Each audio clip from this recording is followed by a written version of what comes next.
David, ఒకవేళ మీకు possible అయితే కాల్ చేసి మీ ఎక్స్పీరియన్స్ షేర్ చేసుకునే ప్రయత్నం చేయండి. ఎందుకంటే కొంతమందికి నమ్మశక్యం కాకపోవచ్చు ఉదయాన్ని ఇలా జరిగిందా అని చెప్పి. కింద నెంబర్స్ స్క్రోల్ అవుతూ ఉన్నాయి. 0406931611 0406931622 ఈ నెంబర్లకు కాల్ చేసి మీ ఎక్స్పీరియన్స్ని షేర్ చేసుకోవచ్చు. ఎందుకంటే ఉదయం 5 గంటల ప్రాంతంలో ఎగ్జాక్ట్గా మా రామచంద్రరావు చెప్తున్నట్టుగా ఆ ప్రాంతంలో ఆ టైంలో ఒక్కసారిగా ఈ భూ ప్రకంపనలు సంభవించడం అందరినీ షాక్ గురి చేశాయి. ఎందుకంటే కొన్ని సందర్భాలు మాట్లాడుకుంటూ ఉంటాం, ఉదయం లేవగానే కాస్త మనకి మోషన్ ఉంటుంది. మోషన్ ఇన్ ద సెన్స్ మన మూమెంట్లో చేంజ్ చేస్తుంటూ ఉంటాయి. ఏదో కళ్ళు తిరిగినట్టు ఒకసారి అనిపిస్తూ ఉంటుంది, లేచిన వెంటనే కాస్త మగతగా ఉంటూ ఉంటుంది, తల తిరిగినట్టుగా ఉంటూ ఉంటుంది, ఏదో ఒకసారిగా బాడీ షేక్ అయినట్టు అనిపిస్తూ ఉంటుంది. ఇటువంటి ఎక్స్పీరియన్సెస్ ఉంటూ ఉంటాయి. సో అదే టైంలో భూ ప్రకంపనలు సంభవించడం కొంతమందికి నమ్మశక్యం కాలేదు. In fact I have a very experience. ఒకసారి నేను ఢిల్లీలో ఉన్నప్పుడు భూ ప్రకంపనల్ని ఫేస్ చేస్తున్నప్పుడు ముందుగా నేను నమ్మలేకపోయాను. నా మంచం జస్ట్ అలా మూవ్ అయింది. ఒకవేళ నాది ఒక భ్రమేమో అనుకున్నా. ఆ తర్వాత బయటకు వచ్చిన తర్వాత అప్పుడు అర్థమైంది అది భూ ప్రకంపనలు అని చెప్పి. So the very first time face చేస్తున్న పరిస్థితి. అండ్ మీరు కనుక the very first time face చేస్తున్నా, లేకపోతే ఈరోజు వైజాగ్కి సంభవించిన భూ ప్రకంపనని కనుక మీరు ఫేస్ చేస్తుంటే అసలు ఏమనిపించింది? మీరు చూడొచ్చు, అలలు కాస్త ముందుకొచ్చాయి.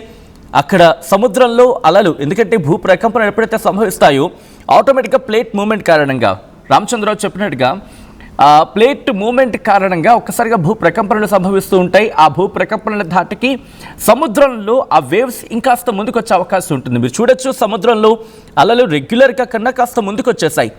సో ఆఫ్టర్ షాక్స్ అంటూ ఉంటారు కొన్ని సందర్భాల్లో. ఆఫ్టర్ షాక్స్ ఇంకా కంటిన్యూ అవకాశం ఉందా?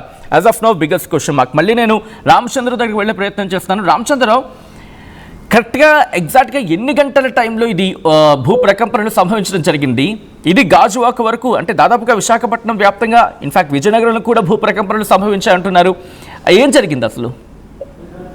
ప్రాథమికంగా విశాఖ నగరం మీకు కొంత అవగాహన ఉంటుంది. దాదాపు 20 కిలోమీటర్ల దూరం ఇటువైపు చూసుకుంటే అగ్నంపూర్ నుంచి ఇటువైపు సాగర్ నగర్, ఎండాడ, మధురవాడ ఈ ప్రాంతం వరకు విస్తరించింది. అయితే ప్రధానంగా నగరంలోనే ఒక కీలకం, అంటే సెంటర్ ఆఫ్ ద సిటీ అని చెప్పుకునే ఈ ప్రాంతాలు, అంటే చేతుందార, Muralinagar, Tatichetlapalem, Jagadam junction, one town లోని చాలా ప్రాంతాలు ప్రధానంగా ఇది ఎక్కువ మంది, అంటే బహుశా వాకింగ్ కోసం 5 o'clock లేవడం కావచ్చు, లేక ఇతర కారణాల వల్ల సాగర్ నగర్ లో ఎక్కువ మంది వాకర్స్ కూడా దీన్ని గమనించారు. మనం ఆ ప్రాంతంలో చాలా మందితో మాట్లాడడం కూడా జరిగింది.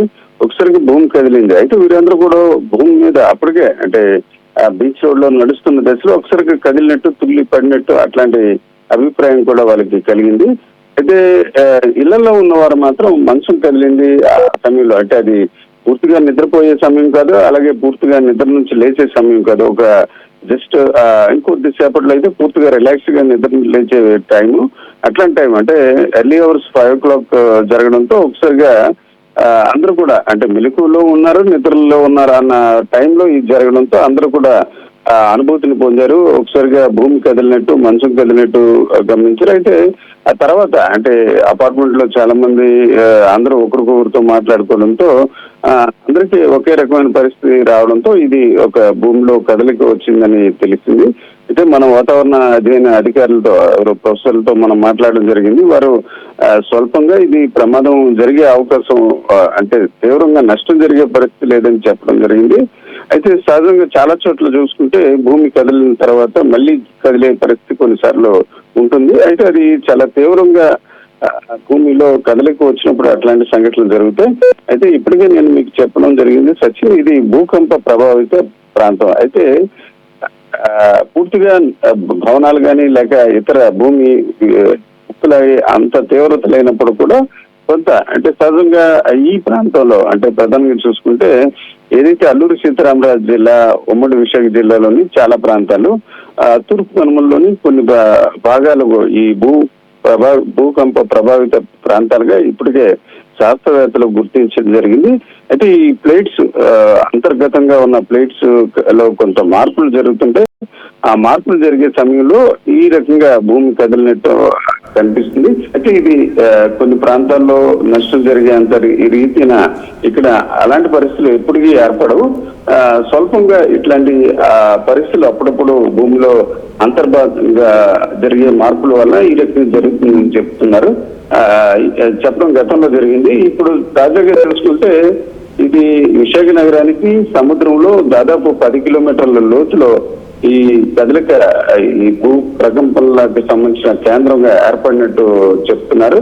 అయితే ఇది కేవలం గాజువాక అన్న ప్రాంతమే కాకుండా అంటే మనం ఏ ప్రాంతంలో మాట్లాడితే ఆ ప్రాంతీయులు అక్కడ కదలికి వచ్చినట్టు చెప్తున్నారు. మొత్తానికి చూసుకుంటే ఇది ఉత్తరాంధ్ర అంతా కూడా ఎంతో కొంత వచ్చి ఉంటుంది. మనం మాత్రం తెలుసుకుని బట్టి మధురవాడ, అరుషికొండ, సాగర్ నగర్, ఎండాడ అట్లాగే నగరంలోని పాత ప్రాంతాలు చూస్తుంటే జగదాంబ, సీతంధార, మురళీనగర్, మాధవధార ఇట్లా మరిపాలెం ఈ ప్రాంతంలో అందరూ కూడా ఉదయాన్న ఇట్లా జరిగింది. ఇప్పుడు కూడా ఈ అంశంతోనే ఇంకా చాలా మంది వాకర్స్ రోడ్డు పైన ఉన్నారు. వారందరూ కూడా ఇదే అంశం గురించి కూడా మాట్లాడుతున్నారు. వాతావరణంలో వచ్చిన మార్పు ఇట్లాంటి అంశాలు కూడా సడన్గా మీకు ఒక సంఘటన జరిగిన తర్వాత దానిపై కొంత చర్చ ఉంటది. ఇది ఆదివారం కాబట్టి కొంత చర్చించుకోవడానికి సమయం కూడా ఎక్కువ ఉంటుందన్న దశలో కొంత ఇది అయితే పూర్తిగా భయపడి ఇళ్ల నుంచి పారిపోయేంత స్థితి మాత్రం కనిపించట్లేదు. ఉదయాన్న జరగడంతో ఆరోగ్యంలో కొంత మార్పు వచ్చి ఇట్లా జరిగినట్టు ఇలాంటివి అభిప్రాయం ఎక్కువ మంది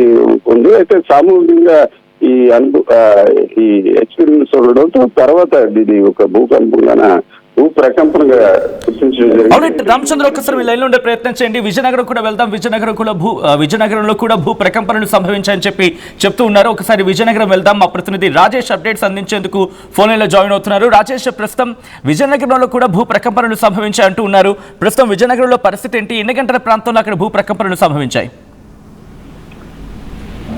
ఇక్కడ కూడా సుమారుగా చూసుకుంటే 5-2 నిమిషాలకు సుమారుగా ప్రాంతంలో భూ ప్రకంపనలు వచ్చినట్టయితే స్థానికులు అయితే చెప్తూ ఉన్నారు. చూస్తూ ఉంటే బంగాళాఖాతంలో సుమారుగా విశాఖపట్నం 10 కిలోమీటర్ల దూరంలోను, అలాగే ఇక్కడ పోస్ట్మాట్రేగా భోగాపురం తీరానికి సుమారుగా 50 కిలోమీటర్ల దూరంలో ఈ భూ ప్రకంపనలు వచ్చినట్టయితే ఒకవైపు అయితే అధికారులు అయితే చెప్తా ఉన్నారు. అయితే రెక్టర్ స్కేల్ మీద సుమారుగా చూసుకుంటే 4.5 వరకు తీవ్రత వచ్చిందంటూ కూడా చెప్తా ఉన్నారు. అయితే ఇదంతా కూడా టెక్టానియం ప్లేట్లు ఇవి అప్ అండ్ డౌన్ కారణంగా జరుగుతాయి అంటూ అధికారులు అయితే ఒకవైపు అయితే నివేదిక అయితే ఇస్తున్నట్టు పరిస్థితి కనిపిస్తా ఉన్నాయి. ప్రధానంగా చూసుకుంటే పోస్ట్మాట్రేగా, భోగాపురము ఈ మండలాలతో పాటు విజయనగరంలో కూడా కొంత భాగం బాబామెట్ట ఆ ఏరియాలో కూడా ఈ ప్రకంపనలు వచ్చినట్టయితే స్థానికులు అయితే చెప్తూ ఉన్నారు. అయితే అందరూ కూడా పడుకునే టైం అది. అక్కడ నుంచి లెగిసే కొంతమంది లెగిస్తూ ఉంటారు, కొంతమంది పడుకునే టైం అది. కొంతగా ఇది ఈ ప్రకంపనలు కూడా అంత తీవ్రంగా లేకపోవడంతో అంత భయభ్రాంతులకు గురైనటువంటి పరిస్థితి కూడా అంతగా లేవు అని చెప్పాలి. ఎందుకంటే జస్ట్ ఉన్నటువంటి చిన్న ప్రకంపనల కారణంగానే వచ్చాయంటే చెప్తూ ఉన్నారు. అయితే ముఖ్యంగా మనం చూడవచ్చు, ఇటువంటి ప్రకంపనలు తీవ్ర స్థాయిలో ఉంటే ఖచ్చితంగా పరిభ్రమం. ఒక విధంగా చెప్పాలంటే సముద్రంలోనే వచ్చింది కాబట్టి సునామీ కూడా ఇటువంటి సందర్భంలోనే వచ్చే అవకాశాలు కూడా ఉంటాయంటూ కూడా మరికొంతమంది నిపుణులు కూడా చెప్తా ఉన్నారు. అయితే చూస్తూ ఉంటే విశాఖపట్నంలో కూడా పలు ప్రాంతంలో ఏదైతే వచ్చిందో ఇప్పుడే చెప్తారు, అక్కడ ఉన్నటువంటి రిపోర్టర్ కూడా చెప్పారు కదా, అదంతా కూడా చూస్తూ ఉంటే అక్కడ ఆ ప్రాంతము అలాగే విజయనగర ప్రాంతము ఉత్తరాంధ్ర పైన కూడా దీని యొక్క కొంత ప్రభావం చూపే పరిస్థితి కూడా కనిపిస్తుంది. సచిన్ ప్రస్తుతానికి అయితే ఇదంతా కూడా పరిస్థితి అంతా సజావుగా కొనసాగుతుంది. సచిన్ ఆల్రైట్, అంటే ప్రస్తుతం అక్కడ ఏమైనా డ్యామేజ్ అయిన పరిస్థితి ఉందా? సాధారణంగా భూకంపాలు లేకపోతే భూ ప్రకంపనలు వచ్చినప్పుడు